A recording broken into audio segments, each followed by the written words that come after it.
Okay, let's begin with the title here, as it's important and I think pretty much unknown in this country. And in fact, I further suspect similarly largely unknown amongst those in the United States with the same general skin colour as ourselves. The Green Book was a guidebook for black citizens who wanted to travel around the US South during the Jim Crow era, informing them of motels, hotels and restaurants where their skin colour would be accepted and also where it would not, to aid in the general goal of safe travel. Safer travel. Less dangerous travel rather than safe, I think. Yes, very much an exercise in risk mitigation rather than Very much an exercise in relativity here. I'm glad you bring it up, Drew, because I too only discovered this 3 days ago when I watched the film and read some trivia and went, "Oh, that's an actual thing." Yes. Wow. This is a guidebook of here's where you can stay and here's where you're less likely to be lynched. Lovely place. And it is into this despicable setting that director Peter Farrelly takes us. Yes, Farrelly, as in one of the brothers Farrelly who brought us There's Something About Mary. That Farrelly, as he delivers this true story of racist bouncer, odd job man, sometime mob thug Frank Anthony Vallelonga, Viggo Mortensen, and his employment by, and, however unlikely, subsequent friendship with the black polymath and musician Dr. Don Shirley, played by Mahershala Ali. Manhattan resident Shirley has arranged a series of concerts throughout the South and, having made inquiries within New York City, has identified Vallelonga, more widely known as Tony Lip, as the ideal driver cum bodyguard to transport and protect him on his tour. Tony's racism is almost cartoonish at first, being of the I can't touch that, I'll get black cooties type in the beginning, but he's encouraged by his wife Dolores, Linda Cardellini, to take the job, well, because, she's not quite so racist and it pays well and it's honest work. As they travel, a friendship forms as Tony tries to educate Dr. Shirley about the joys of Kentucky Fried Chicken, Little Richard and Chubby Checker. And the doc tries to educate Tony about, well, mostly he just tries to educate Tony.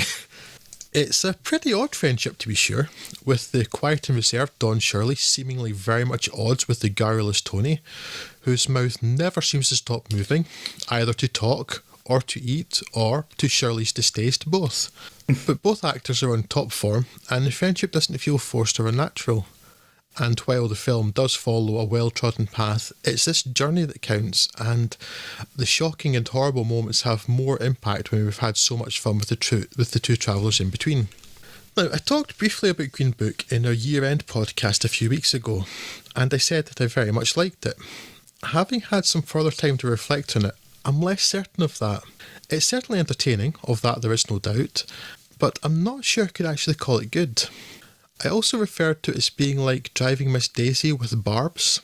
A statement I largely stand by, but it's difficult to consider it as much more than a reverse driving Miss Daisy, albeit with a more believable, and not just because it's based on a true story, blossoming of friendship and respect between the two protagonists. The racism and disrespect in the US South of this era, the film set in 1962 by the way, is breathtaking, both in its nature and degree and with the impunity with which it is meted out by people from every social level, and is no less affecting for its repeated depiction. But the problem with Green Book is one shared by other relatively recent films dealing with a similar time and place. For example, The Help and Hidden Figures, which may shock the audience, but largely allow it to feel good by the end and perhaps collectively think, my, how awful, but isn't it good that all of that ghastly business is behind us now? All of these crowd pleasers conspicuously lack the edge of work like, say, Sorry to Bother You, which give lie to the idea that we're in any way living in a post-racial society. With all of that said, I do still recommend Green Book as a piece of entertainment, with the chemistry between Mortensen and Ali being hugely watchable. It's not often we see Mortensen's goofy side, and its juxtaposition with Ali's refined, composed and erudite portrayal of Dr. Shirley leads to plenty of laughs. And these laughs are perhaps the sugar that helps the medicine go down, as, while it may have less relevance or, at least, less contemporary insight than other works, its chronicling of the shameful time and its shameful behaviours is of vital importance. Racism isn't going to be treated by pretending it didn't or doesn't exist. And I'll also add in more than a handful of praise for Betsy Hyman's costume designs and Sean Porter's photography. It really is a lovely looking film. is pretty good musically too. I think I do like this film, actually. As you were. Or, well, I suppose as I was. I think for my money, I think this is really... Yes, it's enjoyable, but at the end of the day, it's a cookie-cutter racial tension drama that... If this had surfaced 4 or 5 years ago, I don't think it would necessarily have made it onto too many shortlists. And I think that the remedial nature of its core message of interracial tolerance feels sadly necessary. Yes, we've taken a step backwards. This is more relevant. I don't know that it has. In my heart of hearts, I know that this is just a dead cat bounce on the part of, a dying generation of bigots who will soon leave us to a planet that we can treat with a bit, and a society that we can treat on the whole with a bit more dignity. But it does often feel like we're on the downside of a slide right now. And I think this movie speaks more. The fact that this movie is achieving what it is achieving at the moment speaks more to that than it necessarily does the craft of the filmmakers involved. What I will say is that Peter Farrelly, while his direction, I don't think... It does enough to avoid description as being workmanlike, but I don't really see it as particularly inspired either. But what I do appreciate about it is seeing a comic director taking the step that so many comic actors do and engaging with something outside of their immediate comfort zone. And I certainly wouldn't object to seeing him trying more material in that vein. I just don't see this as the awards vehicle it seems to have become. So I guess I was a little bit disappointed by it, but then again, I'm even more disappointed in the set of social circumstances that has artificially inflated its current market value. So it's a decent pick for a quiet night in, but I don't necessarily know that it's any more than that. I think the most shocking thing about this movie is the revelation of the existence of this Green Book, which, as we say, I think probably came as news to at least 2 of the 3 of us. I don't know if you were familiar with it before, Scott, but I certainly wasn't. Not hugely. I have something nagging at me that I'd heard it mentioned in possibly passing. Maybe was it in figures? Maybe I can't remember. Something nagged at me, but certainly it wasn't forefront of my knowledge for any. I think you hit the nail on the head, Drew. I think at no point in history will we not need racial dramas to remind us of the terrible, terrible things we've done. But I think you're right, Drew, that I don't think we ever need another racial drama that neuters itself by ending in a load of backslapping and hugging, because that's not the outcome we've achieved so far. So I'm not sure what it is this is trying to say. But there's a lot to enjoy in the performances. I think as the friendship develops on the road, it's easy to imagine this film having gone straight down the pan or straight to video if it had not been for the chemistry of those central performances. Yeah, or maybe not straight to video, but I don't think it would have had as wide a release and as much praise as it had were it not for Mahershala Ali and Viggo Mortensen.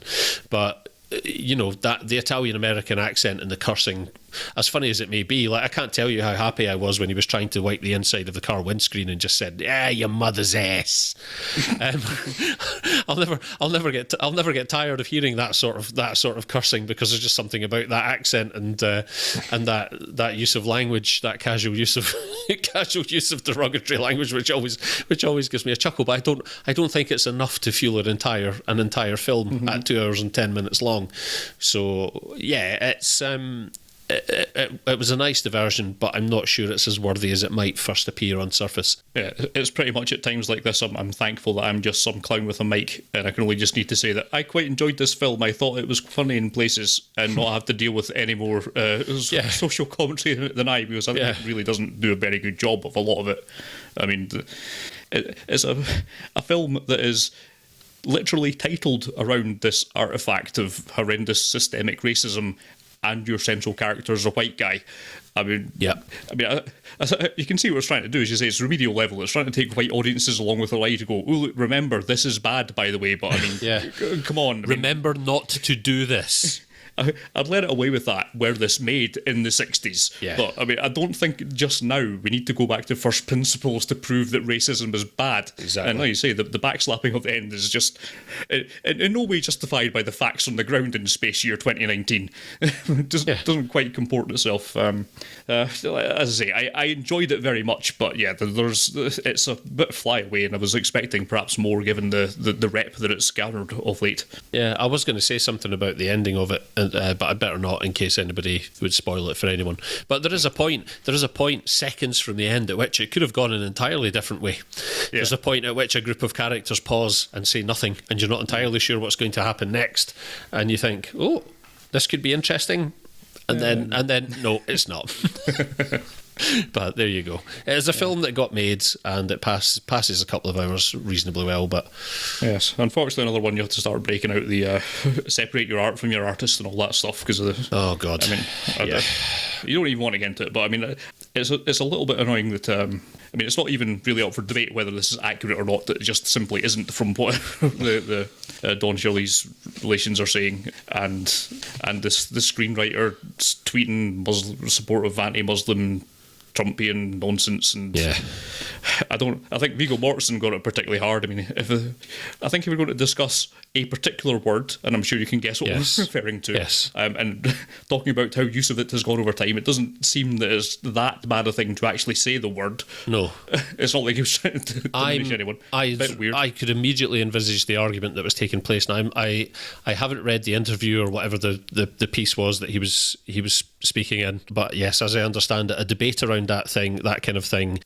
surrounding a film which deals explicitly with that kind of thing, I don't think it's verboten for a white person to say that word in the right context. Yeah, context is key, as it always is. Exactly, and I'm not aware of what the context was, but I can guess, and I would suspect that it's perhaps a little bit overblown, and Mortensen's got a end of a stick there. Seemed that way to me. Certainly, I'll give Farrelly a bit less credit for recent revelations of his habit of displaying his penis as a joke to women. It's like, no.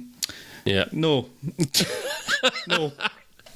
Yes. So, exactly. so for that and every other offence, you can make your own mind up if those people's subsequent apologies, because they have all apologised for it, is enough. The thing is, and I'm not using being like a 15-year-old as a get out of jail free card at the time, but I remember at the time hearing about those stuff on a set report in Empire magazine or something, and laughing along with it, and it was all very jovial. I mean, you think about it now, it's so blatantly obvious. You can't do that. If I did that to anyone anywhere, I'd get arrested. And there's a reason why that would happen.